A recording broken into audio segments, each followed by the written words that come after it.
J'espère qu'il n'y aura pas trop de montée avec le prochain orateur. Ah oui, d'accord. Donc, j'ai le plaisir d'accueillir Michel Laglietta, professeur à l'Université de Paris-Nanterre et conseiller scientifique au CEPI, qui va nous parler d'innovation, intermédiation financière et crise. C'est un sujet qu'il connaît de l'intérieur et sur lequel je suis sûr qu'il nous apportera beaucoup d'éclaircissements. Je passe la parole. Merci beaucoup. Oui, donc, mais je prends le thème important. De toute façon, je ne vais pas balayer des crises dans l'histoire. Je vais prendre évidemment la crise qui est de 2007-2008, crise dite des subprimes, qui a été la base d'un énorme éclatement de la finance, d'énormes difficultés de la finance, dont on a les séquelles en Europe actuellement et qui est très très loin d'être terminée dans ses répercussions. Donc une crise gigantesque, la plus importante depuis la Grande Dépression. Donc ça permet en effet de comprendre la dynamique de la finance, pourquoi elle va aux extrêmes, et montrer le rôle des innovations qui a été absolument crucial en toute cette période. Donc je dirais d'abord simplement des choses générales, peu de choses générales. Hein. Je veux dire que dans quel esprit théorique je travaille, c'est à l'encontre, si vous voulez, de l'hypothèse dite d'efficience des marchés financiers, dans une hypothèse qu'on peut appeler keynésienne minskienne, c'est-à-dire dans laquelle il y a une instabilité intrinsèque de la finance. Et cette instabilité intrinsèque de la finance est fondamentalement liée au rôle que joue la liquidité, donc la monnaie, dans le cadre de la dynamique financière. Oui, le problème, c'est bien ça, c'est la question que je pose là au départ. Pourquoi les acteurs de la finance, au lieu qu'il y ait des mécanismes d'autorégulation, d'auto-ajustement, sont-ils emportés par l'anticipation de gains de plus en plus élevés, sans que le fonctionnement des marchés vienne réguler ces comportements en engendrant des processus auto-stabilisants? C'est ça qu'il faut tenter de comprendre, puisque c'est ça qui s'est passé. Il y a eu une divergence massive, et cette divergence massive aboutissant à une crise globale, à une paralysie véritablement du système financier, qui s'est produite à son paroxysme en septembre-octobre 2008. Donc l'idée, c'est de dire que la finance, ce n'est pas la même chose que les autres marchés, si vous voulez. Les marchés de la finance ne sont pas la même chose que les marchés d'un bien utile quelconque. Parce que le but de la finance, véritablement, du point de vue de la logique financière pure, c'est de faire de l'argent avec l'argent. On est bien d'accord avec ça. Et le problème, c'est tout ce qui a été dit tout à l'heure sur la monnaie, la caractéristique de la monnaie, du fait que c'est le médium social général, et vous pouvez tout faire avec la monnaie, c'est que contrairement au désir d'objets qui ont des saturations, qui ont des utilités marginales décroissantes, le désir d'argent est totalement illimité. Et ceci, évidemment, change tout. Et c'est le premier élément important, si vous voulez, dans la motivation, dans les buts des acteurs économiques dans la finance de marché. Le deuxième élément, c'est cette idée de crédit contre collatéral. C'est-à-dire, on ne fait pas du crédit pour acheter des biens de consommation que l'on va utiliser, comme quand on achète une automobile. On fait du crédit contre collatéral, c'est-à-dire contre un actif qui est une richesse qu'on peut valoriser et revendre pour obtenir un gain d'argent par rapport à la mise qu'on a faite. Et ça, c'est très important parce que ça fait ce qu'on appelle le momentum des prix. Si tous les agents pensent que cet actif, un actif donné, donc ça a été l'immobilier dans les années à partir du début des années 2000, ça peut être la bourse, ça peut être l'or, ça peut être une devise étrangère, ça peut être une matière première, tout ce qui peut, si vous voulez, donner lieu à un processus d'anticipation sur la hausse future du prix et qui peut être revendu, si vous voulez, donc qui est liquide de ce point de vue-là, qui va trouver des acheteurs et qui peut être revendu. Ça va être le collatéral du prêt, c'est-à-dire, vous voulez, en tant que vous êtes un spéculateur, vous pensez qu'il y a un gain à faire par une anticipation de prix, ils vont monter ces prix sur tel et tel actif, mais soit vous avez de l'argent et vous mettez une mise dessus, c'est-à-dire votre propre capital, soit vous allez voir un banquier où on verra des pseudo-banques, qu'on appelle des shadow banks, qui sont des acteurs financiers qui vous prêtent de l'argent. Et donc, c'est à crédit que vous faites cette opération d'achat. Bon, et donc, on va vous faire crédit. Dans quelles conditions? On va vous faire crédit si le banquier pense la même chose que vous. puisque lui, il prendra ça comme collatéral, il prendra ça comme garantie. Et si jamais vous ne pouvez pas vous rembourser votre prêt, il se remboursera sur la valeur du collatéral s'il pense la même chose, c'est-à-dire que le prix de l'actif va monter. Et vous voyez, vous avez donc quelque chose de très particulier qui n'est pas du tout la même chose que normalement dans le cadre de l'offre et de la demande d'un marché des biens.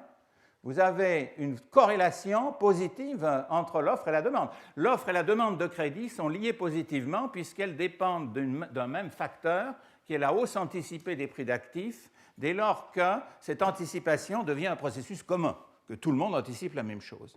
Et donc, c'est ça qui crée le momentum. C'est ça qui crée un processus qui va aux extrêmes. Et en effet, tant que vous avez là, et tant que le processus, si vous voulez, d'anticipation se fait, il n'y a aucune raison de trouver, on ne peut pas trouver des forces compensatoires, même si la demande de crédit augmente, l'offre de crédit augmente en même temps, etc. Et vous avez ce processus de boule de neige. Et donc, l'idée, c'est la logique, si vous voulez, du cycle financier. Et de la crise comme un phénomène endogène du cycle financier. La crise va être le moment où la hausse du prix de l'actif va avoir un niveau tel qui va paraître aberrant ou que quelque chose se produit comme un effet catalyseur dans une réaction chimique qui fait, si vous voulez, provoquer le processus qui, en l'espèce, est l'éclatement de la bulle.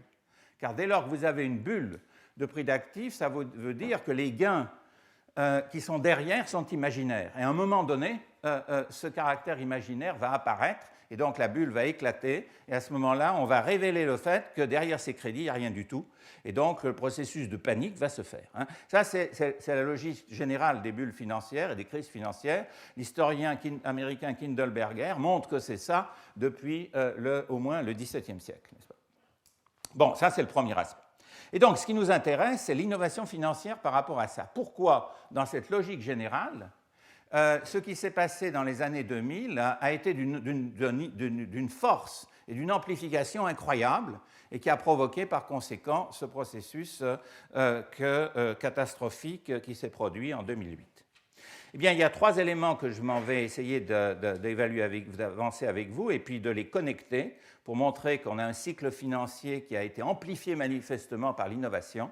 Le premier, c'est cette capacité d'une innovation récente, relativement récente malgré tout, pour ce qui est, si vous voulez, de sa généralisation, même s'il était connu déjà depuis plusieurs décennies.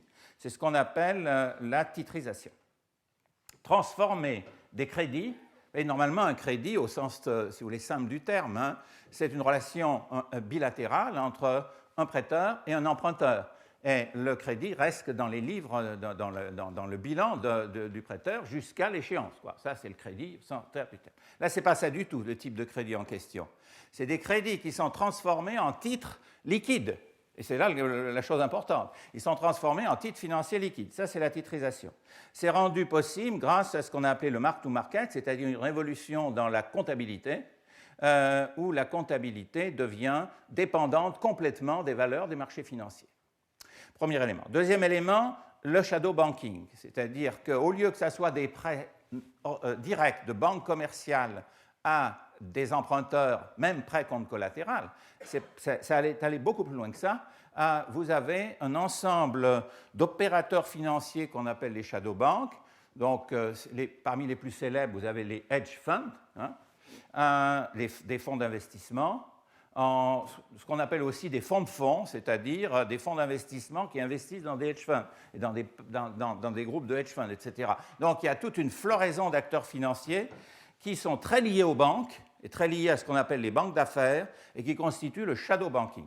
Et ce shadow banking a joué un rôle très pondérant dans tout le processus d'expansion financière des années 2000. Et le troisième élément, c'est l'usage des produits dérivés, dont je vais vous montrer assez rapidement, qu'ils permettent d'accroître énormément la dette, le levier d'endettement. Plus vous vous endettez pour acquérir des positions spéculatives, plus vous faites une pression évidemment sur le marché de ces actifs, parce qu'au lieu d'avoir uniquement, encore une fois, vos ressources, vous allez prendre des positions avec un niveau beaucoup plus important de ressources, parce que la plupart est emprunté.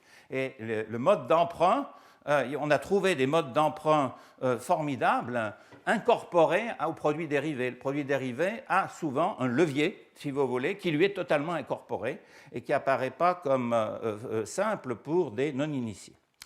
Donc là, simplement, uniquement ça pour vous indiquer à quel point, quand je parle de divergence du crédit, ce n'est pas, si vous voulez, pour uniquement une métaphore. Vous voyez que là, vous avez le rapport entre la dette totale américaine sur le PIB. Dette totale veut dire dette totale de tous les agents, hein, depuis 1952. Et vous voyez que jusqu'au milieu des années 80, vous avez un rapport dette sur PIB assez stable. Assez stable, si vous voulez. Il monte dans les années 50 parce qu'après-guerre, la guerre avait créé, si vous voulez, ils ont des grosses difficultés au système financier, il s'est reconstitué après la guerre, mais vous voyez, pendant la période de grande croissance des années 60 et jusqu'au milieu des années 80, vous avez une stabilité remarquable, hein, complète de ce rapport. Et après, tout change. Tout change avec l'innovation financière. Une première vague de hausse, c'est les années 80, et en effet, il y a là des spéculations considérables. Vous avez ce qu'on appelle les junk bonds à cette époque, c'est-à-dire des titres qui sont émis, très spéculatifs, très dangereux, si vous voulez. Hein, c'est pour ça qu'on les appelle junk bonds, hein, obligations de pacotille ou obligations pourries, suivant la traduction que vous voulez voir, mais qui sont servis à financer des fusions-acquisitions d'entreprises. Et il y a eu un processus spéculatif sur les cours boursiers du fait des fusions-acquisitions. Et une crise bancaire, évidemment, s'est produite d'ailleurs. En même temps, l'immobilier a commencé à se développer de manière énorme en cette période. Première crise bancaire à la fin des années 80 sur l'ensemble des caisses d'épargne américaines. Et une de ces banques d'affaires qui était véritablement dominante dans le domaine de ces junk bonds, qui s'appelait Drexel Burnham Lambert, un peu comme elle a été ensuite Bear Stearns et Lehman Brothers. Une des banques d'affaires a disparu. Et le principal, si vous voulez, concepteur on a parlé tout à l'heure de l'escroquerie, en effet, le principal concepteur qui s'appelait Mike Milken, qui était le partenaire principal de cette banque, concepteur des junk bonds, a été condamné pour escroquerie et a été emprisonné sur 10 ans, finalement, avec tout un ensemble de rachats, de trucs. Il a fait que 2 ans, mais enfin, il a été condamné, si vous voulez. Donc, il y a de l'escroquerie qui va avec. Hein. Ça, c'est exact. Vous voyez qu'après, il y a une stabilisation qui se fait, et c'est bien à partir de 97-98. Alors, pourquoi on a mis troisième trimestre 97? C'est très exactement le moment de la crise asiatique. La crise asiatique a changé très profondément les relations internationales. Les capitaux qui s'étaient investis dans les années 90, notamment en Asie, ont reflué dans les pays développés. Hein. Les capitaux américains qui s'étaient investis à l'étranger sont revenus. Et vous avez donc une masse énorme de capitaux qui sont arrivés sur les marchés. Et ça a lancé le processus. Et en même temps, en 98, vous avez le début des dérivés de crédit. Et vous avez tous les processus d'innovation qui est là. Donc là, vous voyez véritablement que le processus, vous voyez, est explosif. Hein. Vous avez une concavité qui montre que vous avez une accélération permanente jusqu'à la crise. Donc ce n'est pas du tout, comme je vous disais, un processus d'ajustement et d'équilibre qui bouge. Hein. Vous avez une accélération massive du crédit et puis qui s'écrase contre un mur, en quelque sorte. Hein. C'est comme si vous lanciez, une voiture à toute vitesse et qui s'écrase contre un mur. Hein. La crise, c'est ça. Bon, alors là c'est pour illustrer ce que je vous disais. Si l'offre et la demande de crédit sont corrélées, parce qu'elles sont tous deux fonctions de l'anticipation du hausse des prix d'actifs, ce type de crédit-là, évidemment tous les crédits ne sont pas comme ça, eh bien vous voyez que quand la demande de crédit augmente, parce que vous avez de plus en plus d'acheteurs qui arrivent dans le marché pour participer à la spéculation, puisqu'ils voient la hausse du prix de l'actif, hein, ils disent pourquoi pas moi, eh bien l'offre de crédit fait la même chose, elle augmente en même temps, parce que les banques se disent on a vraiment tout intérêt à prêter, on pense la même chose que les demandeurs. Et vous voyez qu'à conséquence, le taux d'intérêt n'augmente pas, puisque normalement, si la demande de crédit devient forte pour une offre de crédit donnée, le taux d'intérêt doit augmenter et vous avez à ce moment-là une force de rappel. Mais si l'offre de crédit augmente en même temps, le taux d'intérêt n'augmente pas. Et en conséquence, le processus peut se poursuivre, vous voyez, par une dérive vers la droite du point d'équilibre de crédit en permanence. Voilà, ça c'était un peu ces généralités. Donc maintenant, regardons plus à fond ce qui se passe pratiquement dans le cas de cette crise-là. Hein. Tout ce que je viens de dire est une caractéristique si vous voulez, de toutes les logiques de cycle financier. Titrisation, effet de levier. Alors, c'est là, je vous donne justement la différence entre ces deux modèles de crédit. Sur la gauche, vous avez le modèle de crédit standard, à la papa, comme on pourrait dire. Une banque a des emprunteurs autour de lui, des entreprises, des PME qu'il connaît, plus ou moins, qui leur demandent des prêts pour leurs affaires, pour développer leur business, et il fait crédit. Donc, ça veut dire qu'on initie le crédit. En effet, il faut bien que la banque décide d'offrir le crédit, mais elle porte le risque. Elle porte le risque jusqu'à l'échéance du prêt. Puis si le prêt est remboursé en fonction des revenus, c'est bon, elle fait des affaires, sinon elle peut faire des pertes. Et les pertes sont pour elle, pour cette banque. L'autre côté, ce n'est pas ça du tout. On initie le crédit, il y a bien des gens qui vont démarcher des emprunteurs. Soit des emprunteurs viennent vers eux, mais ils peuvent aller démarcher eux-mêmes les emprunteurs, mais ils savent qu'ils vont vendre le crédit contre une commission. Les vendre, on va voir à qui? À ceux qui vont faire la titrisation, c'est-à-dire à des banques d'affaires comme Goldman Sachs, par exemple. Donc, vous voyez que vous n'avez pas le même comportement si vous êtes rémunéré non pas par le profit que vous faites par une bonne évaluation du risque, mais vous êtes rémunéré uniquement par une commission que vous touchez parce que vous avez fait signer un contrat à un emprunteur, qui est un ménage qui veut acheter un logement. Et donc, il y a ce qu'on a vu apparaître de manière extrêmement massive. Vous avez à la racine de ça, s'il n'y a pas une régulation, et il n'y en avait aucune sur ces produits-là, une incitation à la sous-évaluation du risque. Et je vais vous montrer à quel point il était sous-évalué en vous donnant des exemples de ce type de crédit. Donc, sous-évaluation du risque, puisque finalement, ce démarcheur, ce courtier en crédit, si vous voulez, c'est plus une banque, c'est un courtier en crédit, il va être rémunéré sur le volume des affaires, puisqu'il touche une commission fixe sur chaque affaire. Et il revend tout de suite le crédit à des banques d'affaires qui vont faire le processus de titrisation. Donc, vous voyez que là c'est très important, et la sous-évaluation du risque a été massive. Et donc, ça crée évidemment un premier élément important. Alors, vous pouvez me dire pourquoi ceux qui vont porter le risque ne vont pas contrôler ça finalement et s'opposer à cette sous-évaluation. Ils sont au courant de rien. C'est-à-dire que vous allez voir, la chaîne, si vous voulez, des transferts de risque qui va se faire entraîne une déperdition d'informations massive au fur et à mesure où elle se fait. Et le porteur final de risque, qui peut être une compagnie d'assurance, un fonds de pension, qui peut être dans un pays complètement étranger, aux États-Unis, en Californie, mettons, où se fait le crédit. Il n'a absolument aucune idée de l'emprunteur initial, du crédit initial et des conditions dans lesquelles le crédit a été fait. Donc, vous avez ce processus que les anglo-saxons appellent risk shifting, transfert de risque, crée une déperdition d'informations systématiques et au bout du compte, ceux qui le portent, ils le font en croyant ce que leur racontent les agences de notation, tout simplement. Mais même pas sur le crédit initial, sur le titre auquel, on va voir, on aboutit. Donc, ce processus conduit à des chaînes de plus en plus complexes de transfert, au fait que des pertes d'informations se font à chaque étape de la chaîne, et au fait, par conséquent, que tout est prêt, évidemment, pour créer un mécanisme de fragilité financière. Voilà, prenez un exemple ici. Ce n'est pas un exemple, si vous voulez, c'est une statistique dessus. Sur ces crédits subprime, les facteurs de risque qu'il y avait et que vous ne trouverez pas sur des crédits immobiliers normaux. Premièrement, un intérêt seulement, c'est-à-dire qu'on vous ne demande pas de rembourser progressivement, vous remboursez tout à la fin et vous ne payez que les intérêts. Pourquoi ? Parce qu'on dit, puisque de toute manière, c'est ce qui compte, je me fiche du revenu, dit celui qui fait crédit, je me fiche du revenu de cet emprunteur. Ce qui compte, c'est la valeur de son patrimoine, qui va être le logement qu'il va acquérir. Comme le prix immobilier va monter, c'est vraiment ça qui est la clé de tout. C'est ces anticipations, si vous voulez, qui sont faites dans les marchés.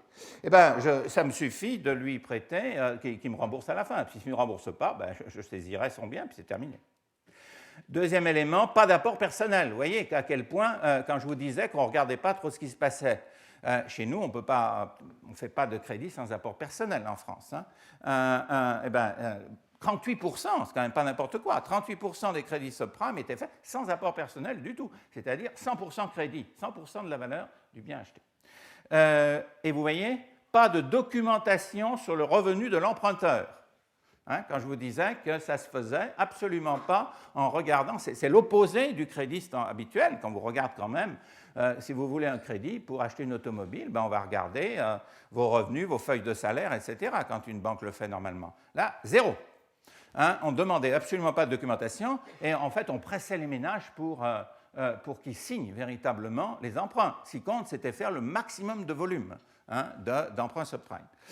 Et le risque. Alors, le reset, c'est important parce que c'est une manière de piéger les gens. Vous voyez ce que vous trouvez dans le tableau du bas. Donc, 2,28, ça veut dire crédit de 30 ans, 2 ans à bas taux d'intérêt, puis le reset, c'est-à-dire la redéfinition du paiement, du taux d'intérêt du paiement, pour 28 ans. Et vous voyez que ça crée un choc formidable sur les revenus, puisque vous voyez qu'initialement, on prend cet exemple, ça c'était en Angleterre, mais c'est pareil aux États-Unis, c'était le même type de crédit. Vous avez 200 000 livres sterling. Voilà, en fait, je crois que c'était en dollars, c'est une erreur que j'ai faite. 200 000 dollars pour acheter un logement. Vous voyez que vous avez un paiement mensuel de 1347 pendant 24 mois. Et puis, ça saute, suivant qui est plafond ou pas plafond au reset, ça saute à 1661 ou 1882. Vous avez tout d'un coup une hausse de 23% ou 40% d'augmentation du paiement à faire chaque mois. Et ensuite, jusqu'au bout, pendant les 30 ans. Est-ce que ce que tu lis, est-ce que ce qui est ici la même chose? Oui, plus 23 et plus 40, c'est ça. Ah oui, c'est forcément la même chose, puisque je suis sûr. Donc, la dynamique des... Alors, ouais, j'en dis un peu plus. On arrive... Donc, oui, vous commencez à comprendre pourquoi on a un déséquilibre, si vous voulez, un déséquilibre cumulatif qui va se faire. Donc, allons un peu plus à fond, et puis après, on va rentrer dans la titrisation proprement dite. Pourquoi il y a donc ce cercle d'enfermement euphorique? Donc, je reprends la limite, c'est si les prix des actifs augmentent, et donc un certain nombre de gens veulent acheter ces actifs. Ils anticipent que le prix va continuer à augmenter. Donc, ils vont devenir riches, plus riches par la valeur de leur patrimoine, qui gonfle en valeur. Plus riches que la dette. Le prix des actifs va augmenter plus vite, évidemment. Ils font une dette, puis ensuite, le prix des actifs continue à augmenter. Ils ont fait une dette une fois, puis après, ça continue dans l'anticipation. Donc, le rapport richesse sur dette augmente. Pareil pour les banques. Pareil pour les banques, si vous voulez, qui font les crédits, car elles, c'est la valeur de leurs actions qui va augmenter. Ça veut dire que si on mesure la probabilité de défaut de l'emprunteur par rapport à sa richesse, elle baisse. Elle baisse. Puisqu'on ne regarde pas son flux de remboursement, on regarde le rapport richesse sur dette. C'est l'expression de la mesure du défaut en valeur de marché. Donc, si cette probabilité de défaut baisse, on a intérêt à emprunter plus et à en remettre une couche. Donc, le levier est fonction croissante d'une probabilité de défaut qui est mesurée de telle manière qu'elle apparaît baisser, même si en même temps, la dette croît par rapport aux revenus des emprunteurs. Mais ce n'est pas ça qu'on regarde. On regarde le rapport dette, qu'on appelle loan to value, dette sur richesse en valeur de marché, et ça baisse. La dette baisse par rapport à la richesse en valeur de marché, même si la dette ne fait qu'augmenter. D'accord ? Et donc, vous voyez que vous avez un cercle, en effet. Vous avez un cercle vicieux qui est là et qui va mener à la catastrophe. Alors, quels sont les acteurs donc, du shadow banking ? Les principaux acteurs du shadow banking, on va montrer qu'ils sont très imbriqués ensemble et qu'ils forment véritablement système. Les principaux acteurs sont les grandes banques d'investissement, qui peuvent être en Europe des banques universelles dans leur composante investissement, qui sont aux États-Unis un peu séparées, mais qui sont bien connues. Les grandes banques américaines, Morgan Stanley, Goldman Sachs, JP Morgan, Citibank, etc., la Deutsche Bank, UBS, deux banques suisses, UBS, Crédit Suisse ont joué ce rôle très important. La Société Générale n'a pas beaucoup travaillé là-dessus, elle a surtout acheté des trucs. Et puis, c'est des banques anglaises, des banques anglaises comme la Royal Bank of Scotland ou Barclays et la BNP. Donc il y a une vingtaine de grandes banques, en quelque sorte, qui sont véritablement les acteurs mondiaux sur ce marché qui est très concentré. Et les hedge funds, Alors on vous dit, il y a 8000 hedge funds, etc., mais c'est une vraie plaisanterie. Hein. Il y a 200 hedge funds qui comptent. L'industrie des hedge funds est extraordinairement concentrée. Il n'y a guère que 200 hedge funds qui comptent et qui sont liés à ces 20 prime brokers. Alors prime broker, ça veut dire quoi? Ça veut dire que ce sont les banques qui donnent aux hedge funds tous les services qu'il faut pour leur permettre de se concentrer sur l'activité spéculative proprement dite, hein, et qui sont notamment le levier d'endettement, c'est-à-dire que ce sont les banques d'investissement qui leur procurent les services du levier qui leur permet d'augmenter leur position à risque. Donc ce lien hedge fund prime broker est absolument crucial, et ce n'est pas par hasard si, vous voyez, la banque Bear Stearns, qui a fait faillite avant Lehman Brothers, c'est-à-dire dès le printemps 2008, elle a fait faillite par ses hedge funds. C'est l'incapacité des hedge funds d'honorer leur levier dès lors qu'il y avait une inversion des prix des actifs immobiliers et inversion des prix des actions qui allaient avec, qui a empêché le manque de liquidité qui découlait des remboursements à faire du hedge fund à la banque, a mis la banque en faillite elle-même. Donc ça veut dire que leur lien est extrêmement étroit. Alors, le rôle de l'effet de levier, je pense que vous avez bien compris, hein, je vous l'ai déjà dit, donc ce n'est pas la peine d'aller très loin. De plus, ça permet, le levier multiplie les gains que l'on fait sur une opération d'acquisition d'actifs si le coût du crédit est inférieur au rendement de l'actif, hein, et à ce moment-là, vous avez intérêt à un levier, évidemment, hein, puisque vous gagnez plus par l'augmentation du rendement que vous avez sur plus d'actifs que vous achetez grâce au levier, hein, que le coût que vous payez, donc vous faites un profit net. Mais le danger, c'est l'inverse, hein, c'est-à-dire quand le prix des actifs, quand on s'est trompé et que le prix des actifs se retourne, à ce moment-là, la perte est évidemment amplifiée par l'importance du levier. La perte que vous faites, évidemment, mange votre capital, et c'est là que vous avez des acteurs financiers qui tombent en faillite, puisque si le levier est de 5, mettons, hein, là, vous voyez que vous pouvez évidemment, s'il y a une baisse très forte du prix de l'actif que vous avez acheté de l'autre côté, vous allez très vite manger votre capital, hein, et vous avez eu des leviers de 30 et de 60. Ce n'est pas 5 pour ce type d'opération. Donc, vous voyez, le caractère, évidemment, de ce qu'on appelle la fragilité financière est inscrite dans cette logique. Alors là, je ne vais pas rentrer dans ces détails techniques rapidement, mais vous voyez que le levier, il y a deux caractéristiques du levier moderne, justement, du fait de ces innovations financières. Un levier, disons, on pourrait dire standard, une banque fait du crédit à un hedge fund. Bon, c'est le levier de type standard. C'est le même que vous pourriez avoir, on pourrait dire, sauf que c'est des lignes de crédit, c'est-à-dire, il dit, voilà, tel montant est disponible, vous pouvez tirer dessus comme vous voulez jusqu'à la limite du montant. Au lieu que ça soit un crédit spécifique, c'est une ligne de crédit permanente, ce qui donne évidemment la flexibilité pour jouer des opportunités, hein, de la part de celui qui emprunte. Mais il y a du levier qui est incorporé aux fameux produits dérivés, et ça c'est évidemment très important. C'est-à-dire lorsqu'on utilise des options ou lorsqu'on utilise ce qu'on appelle des futures, c'est-à-dire des produits à terme, ce que demandent les organismes, si vous voulez, qui font la contrepartie de ça, c'est une prime ou une marge qui vous permet, donc c'est si vous voulez, le flux de monnaie qu'il faut donner, hein, à cet acteur qui vous permet d'acheter un produit sur l'avenir, soit un produit optionnel, et vous pouvez avoir une position sur les actifs dits sous-jacents, c'est-à-dire sur les titres financiers ou sur les produits immobiliers, enfin sur tous les actifs dont on parle, qui a un multiple qui peut être très élevé de la prime que vous versez ou de la prime de la marge que vous versez, si vous voulez, aux organismes qui gèrent ces marchés dérivés. Et donc, c'est un levier incorporé. Le produit lui-même introduit intrinsèquement un phénomène de levier. Ça, c'est évidemment important. Repurchase agreement, ça veut dire, vous voyez ce que vous faites. Si vous faites ça, vous avez des titres déjà. Vous les mettez en pension auprès d'une banque.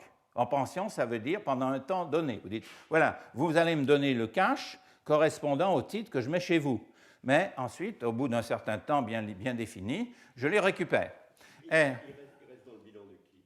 de la banque ou dans celui d'un véhicule que la banque a créé. Hein. Pas nécessairement, parce qu'elles peuvent les sortir, si vous voulez, de leur bilan propre et passer en off balance sheet, d'une certaine manière, c'est-à-dire dans des véhicules. Je vais vous montrer que les banques ont créé des véhicules pour ça.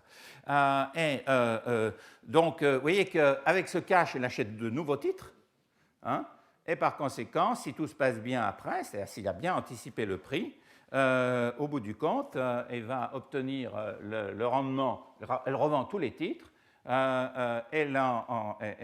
si vous voulez, elle va revendre ce qu'il faut de titres pour rembourser la banque, elle récupère celles qui sont en repurchase, et puis voilà. De la même manière, les opérations de vente à découvert, on n'a pas beaucoup de temps, constituent des opérations qui ont un levier incorporé. C'est ça l'idée. Hein. C'est que le levier incorporé est beaucoup plus intéressant pour les opérateurs du shadow banking parce qu'ils ont très très peu de mise à mettre. Ils peuvent travailler avec très peu de capital par rapport aux demandes qui peuvent être posées de capital par rapport à un levier cash, c'est-à-dire un levier qui est directement un crédit ordinaire. Alors, titrisation. Donc, le levier, vous voyez comment ça a amplifié le levier. Toutes ces opérations financières, toutes ces innovations financières, pardon, l'importance qu'ont joué ces nouvelles entités. Ce n'étaient pas des nouvelles entités, les hedge funds. Le premier a été fait en 1947, mais jusqu'aux années 80, il n'y a pas grand-chose. Hein. Et c'est surtout dans les années 2000 qu'ils se sont développés parce que les grands investisseurs institutionnels se sont mis à investir dans ce type de véhicules, qui pour eux sont ce qu'ils appellent des classes d'actifs. Ils investissent dans des hedge funds au lieu d'investir directement dans des actions ou des obligations, hein, en disant les hedge funds m'ont donné un rendement supérieur. Donc ils font ça, ce qui veut dire que quand vous avez, alors qu'avant c'était uniquement des individus fortunés, des capitalistes qui investissaient dans des hedge funds. Parce qu'il faut des mises de fonds qui peuvent être d'$1 million, etc., minimum. Ce qui veut dire que tout un chacun ne peut pas investir individuellement dans un hedge fund. Mais tout un chacun qui met son argent collectivement dans un fonds de pension, le fonds de pension investit dans le hedge fund. Et c'est comme si finalement eux investissaient dedans, si vous voulez, grâce au rôle des investisseurs institutionnels. Ce qui fait que les hedge funds ont eu une masse d'argent énorme dans les années 2000. Et pourquoi ils ont fait ça, ces investisseurs institutionnels? C'est que dans les années 2000, les taux d'intérêt sont bas. Il y a eu un éclatement d'une crise boursière importante, qui est la crise qui a été liée, si vous voulez, à l'éclatement de la bulle des produits haute technologie, hein, la bulle Internet en 2000. Donc, ils ne trouvaient plus de sources de rentabilité suffisantes. Ils en ont cherché, puis ils ont dit, on va aller dans ces actifs dits alternatifs. Alors, la titrisation maintenant. Donc, comment peut-on transformer des crédits en titres financiers? Évidemment, c'est fantastique. Ça vous augmente la catégorie des actifs liquides, énorme. Avant, vous aviez ceux qui sont capables d'émettre des obligations sur leur nom propre. Hein. EDF pouvait le faire, c'est sûr. Mais un ménage ne peut pas émettre des obligations. Hein. Et donc, si les crédits peuvent être transformés en titres, la masse des titres financiers, par conséquent, qui peuvent être donnés lieu à transactions, achats, ventes, liquidations, devient gigantesque. Et c'est ça que c'est produit. Donc, alors, comment fait-on pour titriser? Vous voyez qu'il y a trois caractéristiques à cette opération. D'abord, le pooling. Le pooling, ça veut dire, rappelez-vous, mes fameux crédits subprime, individuellement, des ménages un peu partout aux États-Unis ou en Angleterre, etc. Une banque d'affaires achète ses crédits. Elle les met en pool, constitue un panier, en quelque sorte, hein, de crédits différents les uns des autres, a priori. Différents en ce sens que vous avez des ménages, on avait vu, ça peut être des ménages de revenus très différents, qui sont dans des régions très différentes, sauf qu'il y a quelque chose de commun. Tous dépendent d'un seul risque systématique, donc le risque spécifique, comme on dit, c'est-à-dire le risque qui est caractéristique du profil de l'emprunteur est différent.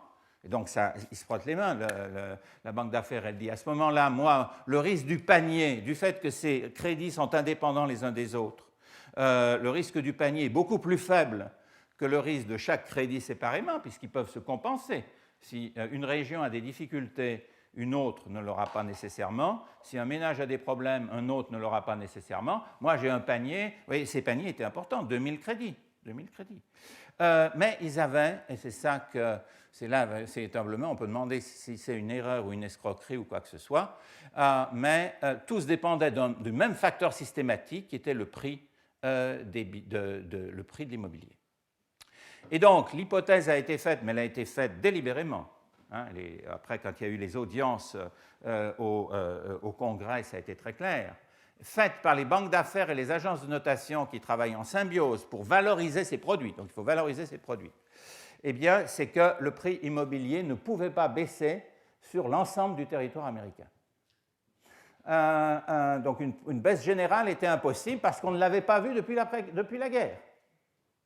Et en conséquence, comme si vous voulez, ce qu'on appelle le record, c'est-à-dire l'historique des données qu'on utilise et que la titrisation était récente, on voyait, ce n'était pas dans les statistiques, hein, que le prix immobilier baissait. Donc, ils ont fait cette hypothèse, évidemment, hypothèse dramatique, qui s'est avérée dramatique, mais c'est celle qui était à la base de l'idée. Mes portefeuilles, mon pooling de titres me donne ce qu'on appelle des crédits granulaires, c'est-à-dire chaque crédit est indépendant les uns des autres ou très peu corrélé à chacun d'autre. Alors, ce n'est pas tout à fait ça, mais ils ont fait l'hypothèse que les chocs qui pouvaient se produire, quels que soient les chocs qui pouvaient se produire, et ils font des simulations avant de faire ces valorisations, ils ne donnaient pas des corrélations supérieures à 30% entre les différents crédits du pool. Donc, ce n'était pas zéro, ce n'était pas indépendant. C'est-à-dire, au pire, ça peut être 30%, sauf que c'est monté à 90%. C'est-à-dire que tout a explosé, comme vous allez le voir. Donc, voilà, le pooling, c'est ça. Hein, on fabrique des crédits, des paniers de crédit. Deuxièmement, offloading. Alors, ça, c'est évidemment une caractéristique de la régulation de la période. Les banques vont pas conserver ça à leur bilan, même temporairement. Elles vont le projeter dans des structures qu'elles vont créer et qui sont ce qu'on a appelé des véhicules spéciaux ou des conduits. Et c'est là que le pool existe et c'est là qu'en contrepartie vont apparaître les titres. Et le tranching, ça veut dire que le pool a donc un risque et un rendement, hein, comme si c'était un actif lui-même. Et donc, il faut que la banque d'affaires et l'agence de notation évaluent ce risque et ce rendement de pool. Et à partir de là, il fait du tranching, c'est-à-dire les obligations qu'il émet. Il pourrait mettre des obligations homogènes qui sont exactement les mêmes, qui auraient le même rendement et le même risque que le pool. Mais ce n'est pas ça qu'il va faire. Il va créer une espèce de feuilleté de titres qui auront des caractéristiques de risque différentes. C'est-à-dire qu'il va hiérarchiser les titres qui sont émis en contrepartie du pool de crédit. D'accord ? Cette subordination a quel avantage ? L'avantage, c'est de dire, eh bien, si je subordonne, les tranches subordonnées vont être risquées, et donc ceux qui vont les prendre, c'est ceux qui sont des preneurs de risque, les hedge funds par exemple, hein, leur travail, c'est de prendre du risque. Mais ça va protéger, comme une option, protéger les tranches supérieures, et donc les gros investisseurs institutionnels qui ont, eux, des engagements de retraite à leur passif, hein, les fonds de pension, ils vont pouvoir les acheter parce que ça ne va pas être plus risqué que des titres d'État. Et donc, c'est ça, si vous voulez, la prestidigitation du processus de tranching. Et donc, voyez un exemple là. Alors, ça, c'est on appelle ça un CDO, si vous voulez, hein. Collateralized Debt Obligation, c'est-à-dire un processus de titrisation complexe, peu importe. Vous avez un processus de titrisation qui vous donne un pool. Le pool, c'est ce qui est à gauche, là. Ici, l'hypothèse, qui est un exemple, hein, qui donne un exemple réel, hein, un pool de 720 millions de dollars. Et vous voyez que la contrepartie du pool, c'est donc ces tranches, d'accord ? Et le total fait bien 720. Et vous avez donc des tranches qui vont de bas en haut. Les bas sont les plus subordonnés et en haut, ce sont les plus sûrs, quoi, en quelque sorte. Vous avez donc de ce qu'on appelle tranche equity, vous voyez qu'elle est des tranches très fines, hein, puisqu'elle ne fait que 2% de la valeur du pool. Ensuite, tranche mezzanine, intermédiaire, 28%, et les tranches senior et super senior font 70%. Vous voyez qu'elles sont très grosses. Bon. Alors, regardons à quoi ça sert. Qu'est-ce que recherche finalement la banque d'investissement qui fait ça. Elle recherche un rendement sur cette opération. Donc, d'un côté, elle va elle-même, et l'agence notation, se faire payer ce qu'on appelle des fees, c'est-à-dire des commissions. Vous voyez qu'il y a des commissions non négligeables sur un rendement total du pool qui est de 62 millions. Eh bien, il y en a 10 quand même qui partent, si vous voulez, en commission. Bon. Mais ils ne cherchent pas ça. Ils cherchent ce qu'on appelle un excess spread, c'est-à-dire un revenu net. Le revenu net, c'est ce qui va rester lorsqu'on aura payé tous les acheteurs des titres, tous les acheteurs des tranches, avec le revenu du pool de crédit, au fur et à mesure que les intérêts arrivent de la part des ménages emprunteurs qui ont emprunté sur ces crédits. Et alors, la question importante, oui, c'est pourquoi on va tomber dans le piège. Pour avoir un excess spread suffisamment élevé, on va chercher à le maximiser. Il faut évidemment, les tranches inférieures qui sont plus risquées payent cher. Elles payent plus cher que le revenu du pool. Vous voyez que ici, c'est exprimé dans la dernière colonne en point de base. Le revenu du pool, c'est-à-dire le rendement, ce qui est payé en intérêt par la totalité des crédits dans le pool, une fois qu'on a mis tout ensemble, c'est 200 points de base. 200 points de base, ça veut dire 2% au-dessus du taux d'intérêt de base, en quelque sorte. Eh bien, vous voyez que les agences, donc, vous voyez que le travail des agences est compliqué. Ils doivent déterminer la structure et les rémunérations de telle manière que le fameux excess spread, c'est-à-dire la différence de tout ça, soit maximisé. Donc, vous avez une magouille formidable qui a eu lieu. Alors, ensuite, les enquêtes ont montré à quel point les banques d'affaires et les agences étaient en symbiose totale, quoi, je veux dire, pour pouvoir faire ça. Et donc, vous voyez que là, puisque les tranches mezzanines payent cher, les tranches equity ne sont même pas notées, donc en fait, c'est véritablement du spéculatif. Donc, forcément, ceux qui les achètent demandent un rendement très élevé, peut-être 700 points de base.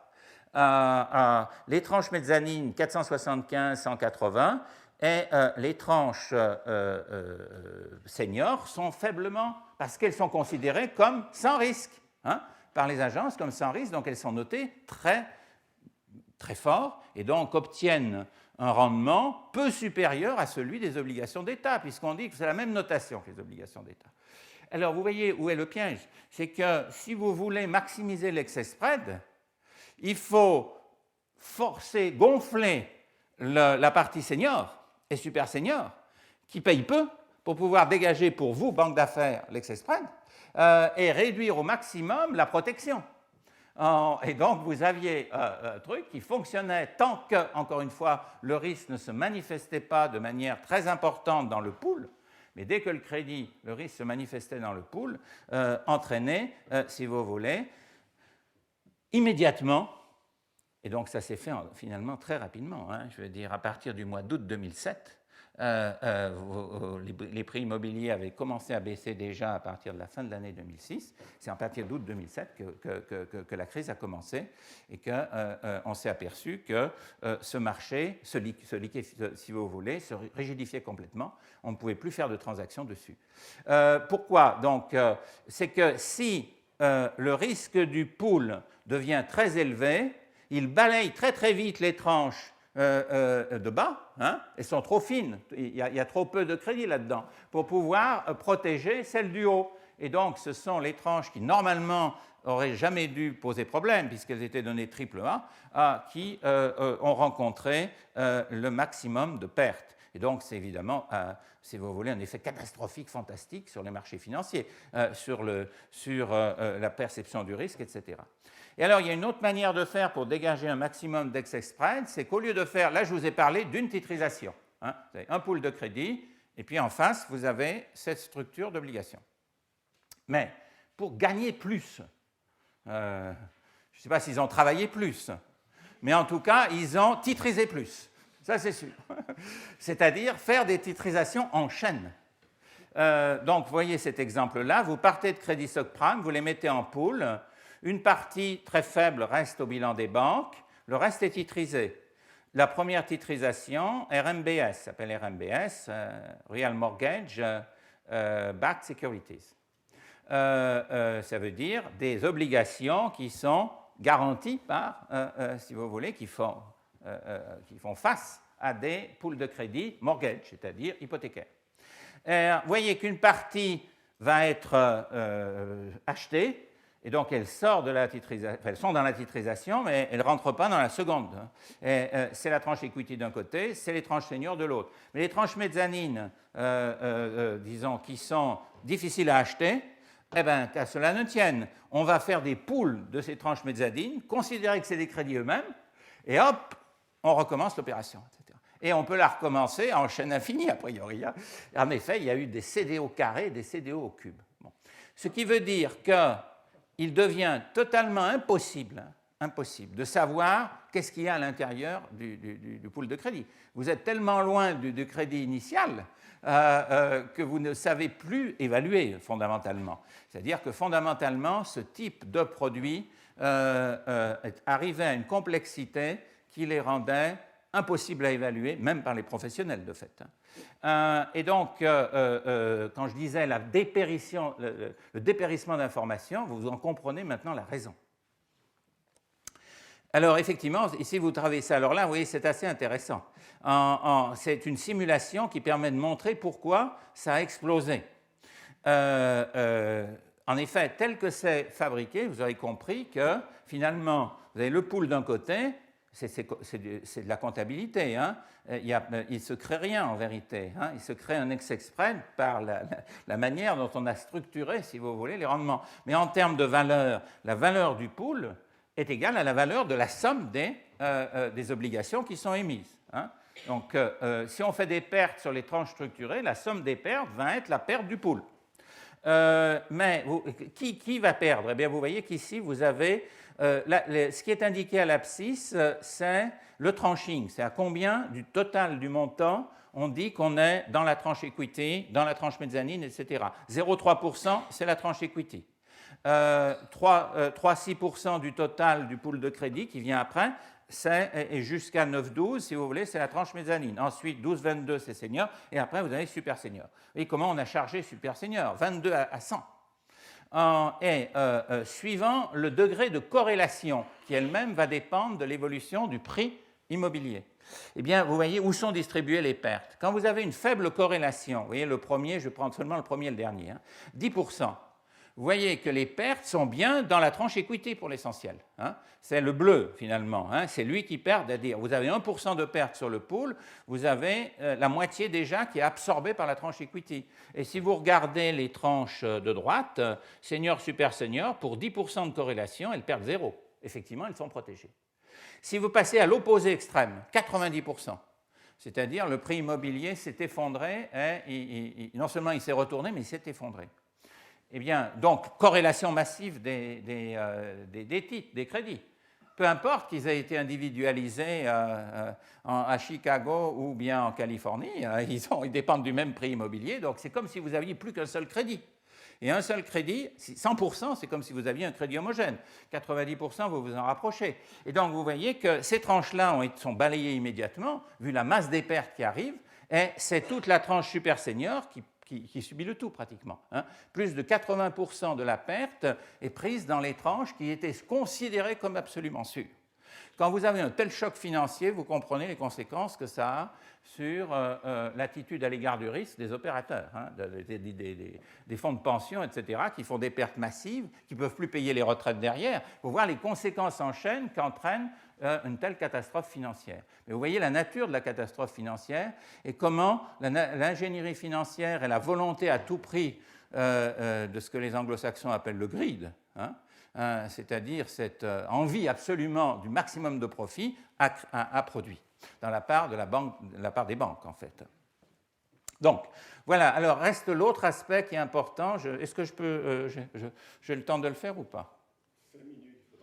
Ou alors, je ne pourrais pas le temps de le faire, parce que c'est... L'autre truc qui est important, c'est... donc là, vous avez compris l'importance du levier, de l'innovation financière, et comment est-ce qu'on aboutit à des pertes massives sur l'ensemble du système économique, hein, qui découle de ça. L'autre aspect qui est crucial, c'est la nature du risque systémique, comment il se déclenche. Il se déclenche toujours comme un risque de liquidité. Le fait que oui, tous ces organismes-là, les conduits, les hedge funds, est-ce que je m'en vais? Je peux dire celui-là qui vous... Oui, celui-là. Oui, que quand vous avez un crédit ordinaire, c'est facile à faire le graphique. Hein. Vous avez une banque d'un côté, un emprunteur, et hop, il y a le crédit entre les deux. Ici, ce n'est pas ça du tout. Vous voyez déjà, et encore, ce n'est pas le plus compliqué. Mais vous avez bien à gauche ici les crédits hypothécaires dits non conformes, c'est-à-dire les crédits subprimes. Donc les ménages qui sont à gauche. Et vous voyez à quel point, pour arriver à faire ces crédits, on a donc créé une usine à gaz, en fonction de ce que je vous ai dit, le transfert de risque. Hein. Vous avez les banques d'affaires qui font la titrisation, les conduits qui la portent. Les conduits eux-mêmes, ils ont en contrepartie un financement, hein, puisqu'ils portent des crédits. Ce financement se fait par ce qu'on appelle du papier commercial sur actif, ABCP, hein, du papier commercial qui est garanti, soi-disant, par ces fameux pools. Ils sont achetés par les investisseurs institutionnels, mais aussi par les hedge funds pour financer, si vous voulez. Et vous avez un certain nombre d'investisseurs institutionnels, donc, qui, eux, achètent ce papier commercial. Alors ça c'est ce qu'on a appelé les SICAV monétaires. Hein. On a créé, malheureusement, des SICAV monétaires dynamiques qui ont évidemment produit des désastres. Ce sont des SICAV monétaires qui, au lieu d'avoir uniquement des titres standards, si vous voulez, pour garantir les parts des déposants, eh bien, ont pris de ces papiers, quoi. Évidemment, ont eu des pertes fantastiques et il a fallu les sauver comme des banques. Hein. Donc, pour vous montrer à quel point c'est un circuit extrêmement complexe, mais vous en avez vu la raison d'être. Hein. Alors, le truc que je n'ai pas le temps de vous démontrer, c'est la chose suivante. Si, lorsque se produit le développement du crédit du levier, le développement du levier se fait donc avec la hausse des prix d'actifs. Ce qui se passe, qu'on peut démontrer, c'est que la part du crédit interbancaire au sens large, c'est-à-dire l'ensemble des relations de contrepartie à l'intérieur du shadow banking, ça croît relativement par rapport à l'endettement de ces intermédiaires par l'extérieur. C'est-à-dire que le processus par lequel se fait le levier entraîne en même temps une fragilité de réseau, puisque le réseau devient plus complexe et le financement plus court.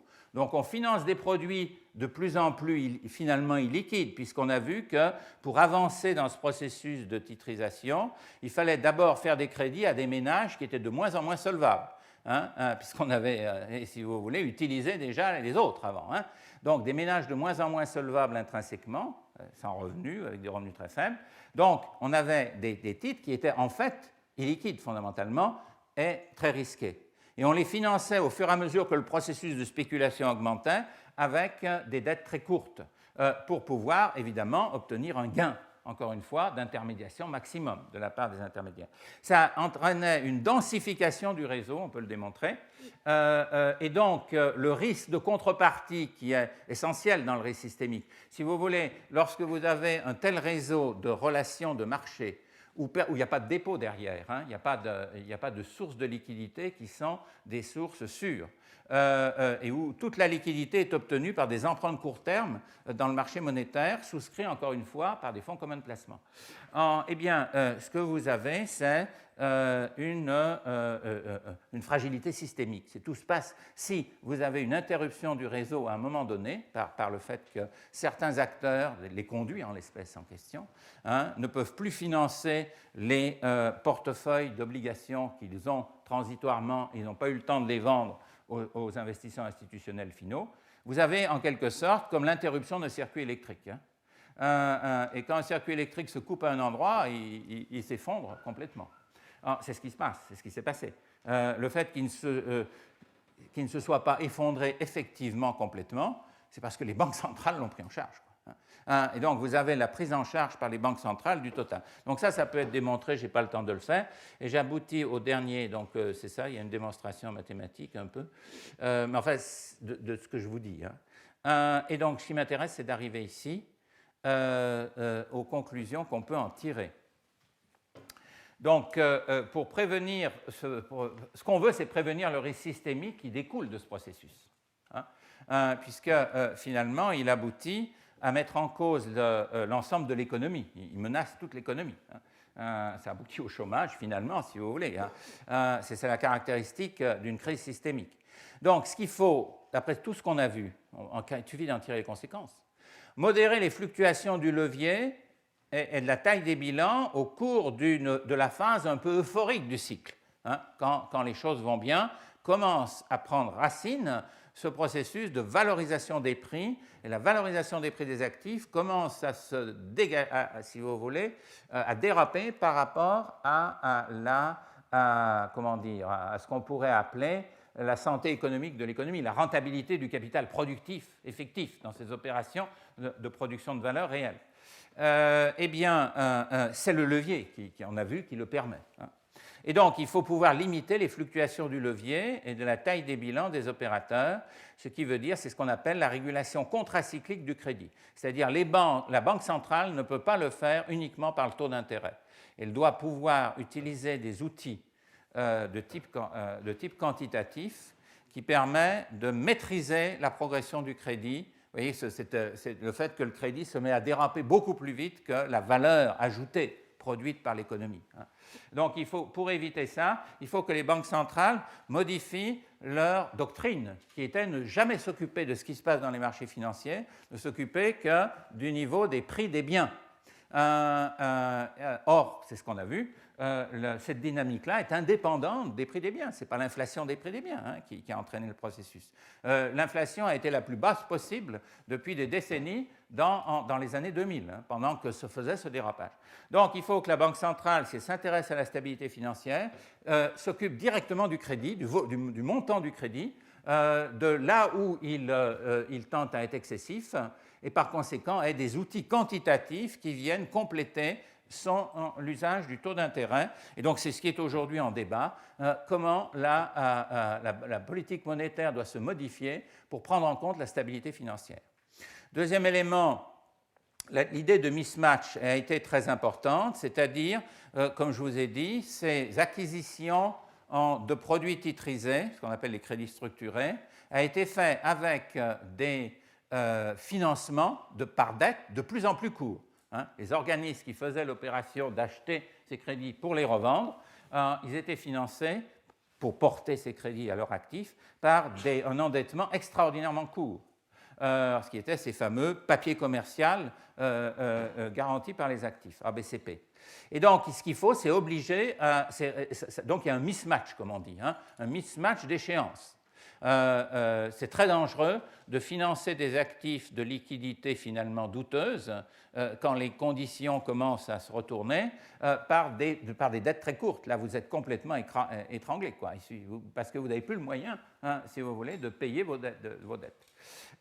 Et donc, il faut faire un mark-to-funding, comme on dit, c'est-à-dire pouvoir forcer les opérateurs de marché, alors ils gueulent les banques là-dessus, c'est en effet quelque chose qui est dans la nouvelle régulation Bâle III, forcer à ce qu'elles adossent leurs créances à des dettes d'échéance du même niveau, quoi, suffisamment proches, pour pouvoir être couvertes par rapport à un infarctus de la liquidité, quelque chose qui brutalement disparaît. Si vous avez déjà un matelas, si vous voulez, de cash qui vous vient d'obligations que vous avez achetées, que vous n'avez qu'à rembourser progressivement dans le temps, vous pouvez faire face au choc beaucoup mieux que si vous êtes immédiatement étranglé, parce que vous devez renouveler immédiatement votre dette et vous ne pouvez plus.